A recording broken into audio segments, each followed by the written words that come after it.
This is a $200 meal. This is a $1 meal. And in this video, I'm gonna try meals at every budget to see if you can enjoy New York no matter how much you spend. At the very bottom of the New York City food chain is the dollar pizza slice, and these spots are absolutely dying out. 99-cent fresh pizza located just a block from Grand Central is my absolute favorite. They just had a line out the door, and I think the locals know what's up here. Let's get 2 slices. So fast. A lot more efficient than going to the DMV, I'll tell you. 2 slices, $2. Nothing fancy here. There's a certain consistency to spots like this where you don't have like super high expectations for the best slice of your life. But for $1, are you really complaining? Not crispy enough for what it is. I've always wondered, how long will these places stay in business? They've been around since the 90s. And with everything else in the city getting so expensive, the fact you can still get a slice for $1 shocks a lot of people who aren't from New York. I talk to a lot of native New Yorkers, and some tell me that they think dollar pizza is absolute trash, it's not worth it. And they could be right if you're comparing this to really good pizza spots. Just like I would never compare a New York slice to a Neapolitan pizza, I wouldn't compare a dollar slice to your average New York slice. These serve a utility. To me, this is like a snack food. They're open from 9:30 in the morning until 5 o'clock in the morning. I saw a bunch of delivery drivers popping up on their bikes, and I thought, how do you order dollar pizza? And then I realized that's where they were eating in between their deliveries. I saw a mom on the subway with 2 young girls, and dollar pizza is pretty easy to spot. And she was giving them each a slice for a snack after school. Having kids here, I know it's expensive. Having options like this, like whatever your income level is, whatever your budget is, if you're visiting from overseas, you're not gonna find dollar pizza in any other city in the US. And it's become such a part of New York culture. I wouldn't tell you to drive in from Connecticut for this, like I would say to drive in for a Luigi's or a Bleecker Street Pizza. But if you're by Grand Central, about to take the train home, I think this is a great value for $1. They're actually owned by immigrants from Bangladesh. They're doing the community a real service with this pizza, I'm telling you. This is just a 10-minute walk from Times Square, and I think one of the best hidden gems in all of Hell's Kitchen. For our $50 meal, we're eating at Easy Paella and Tapas. Easy Paella was born with the idea of having a fusion between Venezuelan and Spanish food, and also to make the paella experience easy. Part of the fusion, actually, we have the history of our idea here with the Easy Paella, but if you see the menu, we have a whole page of tapas from Spain and a whole page of tapas from Venezuela. So we have a nice variety of tapas here. $50 special, is that for one person or for 2 people? No, for 2. For 2? All right, for the special, I want to get the tostones with carne, and I want to do the Caribbean chicken paella, like medium spicy.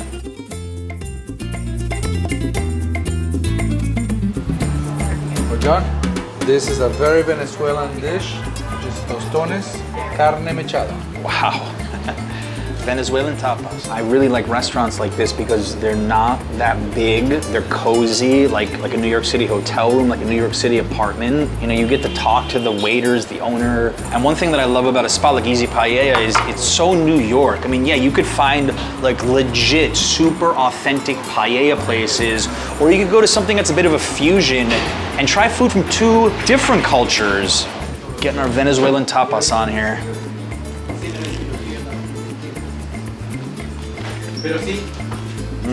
This is reminding me a lot the meat of like ropa vieja, which I've had before. The tostone, nice and crunchy. This is a good sharing plate. Now remember, this is $50 for 2 people.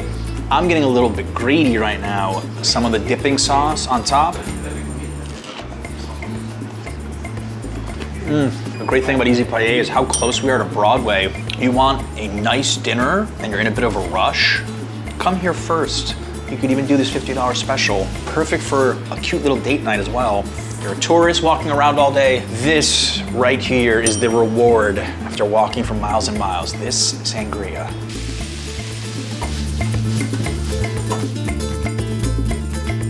John, this is the chicken Caribbean paella. Thank you so much. I love the presentation of this. Again, this is for 2 people, plenty of food. Spicy Caribbean chicken. Honestly feels home cooked to me here. Just the right amount of spicy sauce on this too. Different style of paella, which I don't know if you're necessarily gonna find easily in New York. This is way too much food for one person, I'll tell you right now. I also like the open kitchen layout here. I'm a big fan of that in any restaurant anywhere in the world. I mean, you can see them in the big pot stirring your paella, making it fresh, like right in front of you. It's a good mid-range option for anybody because you can get a vegetarian paella, seafood paella, chicken paella, or land and sea paella if you're feeling extra bold. Good job. Thank you. Filled with Bavarian cream, and actually we have cinnamon powder and some toppings, chocolate and strawberry. All right, well, what kind of dinner special doesn't include dessert? This is putting me in a festive holiday mood right now. Try this.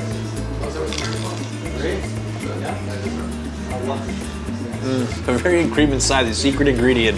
This is like a complete trip to Latin America in one meal, you know?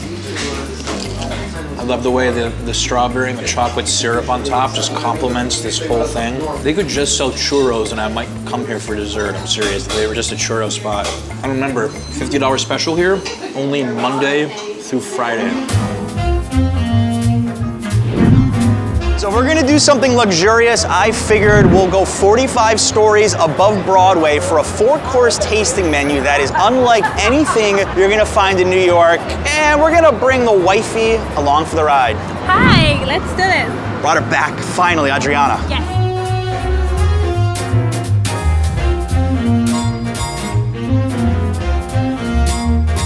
My ears are popping. Because I'm drunk. Yeah, mine. Welcome drink. Cheers. Perfect after that, right? It's like we're at a fancy wedding. Yeah, you're right.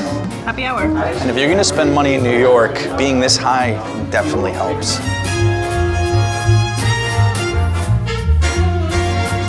You know, we got Chrysler building right there. We're at Le Petit Chef, an immersive dining experience. And well, you see the projectors up there, lights on the table, little sneak peek of what's to come. We have your first wonder, our Whispering Angels from Provence, France. It's our rosé, it's going to be paired with our fresh burrata. There is a wine pairing included, so we're gonna get wine with all 3 of the first courses. Don't finish it before the meal. I know. You drink too fast. You're right, I do drink too fast. The whole point is to be paired. She knows me too well. Yeah. Place your napkins in your lap and make sure your plate is perfectly aligned with a magical circle of light. Please silence your phone so as not to disturb the other guests. And now, without further ado, allow me to introduce to you, all the way from France, measuring 6 centimeters, the world's smallest chef, Le Petit Chef. Okay. So the chef is literally making the food in front of us. I can 100% say I've never seen something quite like this before. You? No, never. This is pretty interesting. Now I understand why I saw some kids here. Here's our fresh burrata kombucha squash puree below. We have some delicata squash rings with some fresh fig. We have a little sliced apple. There's some pumpkin seeds and pomegranate seeds.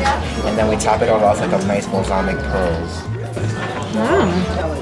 Like an explosion of flavors. You get one after another, and they all of them combine, and it's really good. I actually love it. Having a projector, having this interactive experience, food's made more or less in front of you.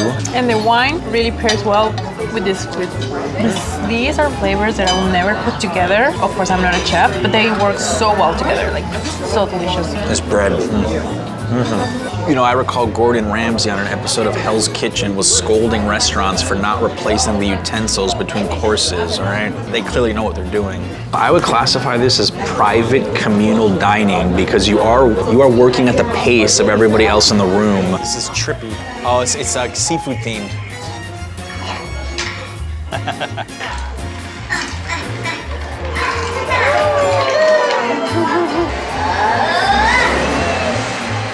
Our saffron risotto with butternut squash. We add a poached Maine lobster with a Parmesan frico and pea tenders to finish it off. Then it's topped off with a little chive and tarragon olive oil. I like this, like you're eating and this is very peaceful, like having all the fish under you. It's like we're eating on a giant fish tank right now. Yep. I have not felt so far away from that dollar slice we had earlier than I do right now. I'm feeling very rich at the moment. I don't normally go out of my way to order lobster, but I am quite happy with this one. Feeling very luxurious right now. We're flying first class on a nice airline. Getting the sky-high views definitely doesn't hurt. This is the stack from Los Angeles, California, with Cabernet Sauvignon. This will be paired with our beef short rib.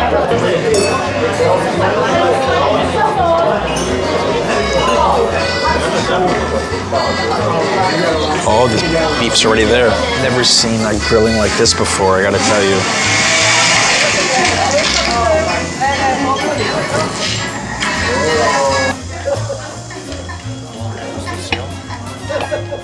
Merci. Served with a parsnip puree. We have some grilled broccoli, rabe, and carrots, and Brussels sprouts. We add a little chimichurri sauce over our beef short rib, and we'll finish off with a Chianti sauce for dish. I gotta tell you, whatever experience you're looking for in New York, you can find it.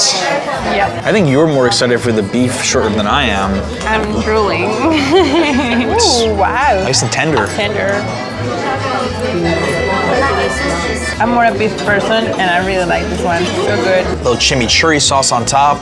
This has been the star of the show, I've gotta say. Practically worth the price of admission just for this short rib. You don't feel overwhelmed. Everything works perfect together. I'm very picky on my beef, and I'm such a fan of this short rib. What do you think of this kind of experience for a couple, for like a date? Oh my god, this is a perfect date. You have a nice view, you're in the middle of one of the most popular areas in New York for tourists.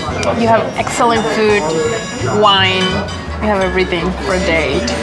When she dances, she likes her food. That's the telltale sign.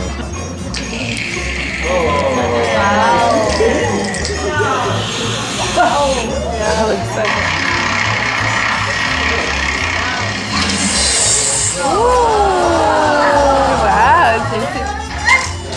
I think he died. Dusted in chocolate. It's served over a matcha crema with a matcha marshmallow.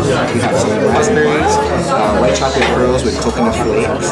On top, we have gold spray chocolate caps. And what we're going to do there is with the warm ganache that's on the side of your dessert, we're going to pour it slowly over those caps. It's going to create a cool little illusion, and that'll complete the whole dessert experience. Oh, wow. Normally dessert is an afterthought, but I might remember dessert more than anything. You don't just have a lot of flavors going on, you have a lot of textures going on, like crunchy, soft, super soft, cold, warm, everything. It's like a whole experience in your mouth. That was one of the best desserts I've had in my entire life.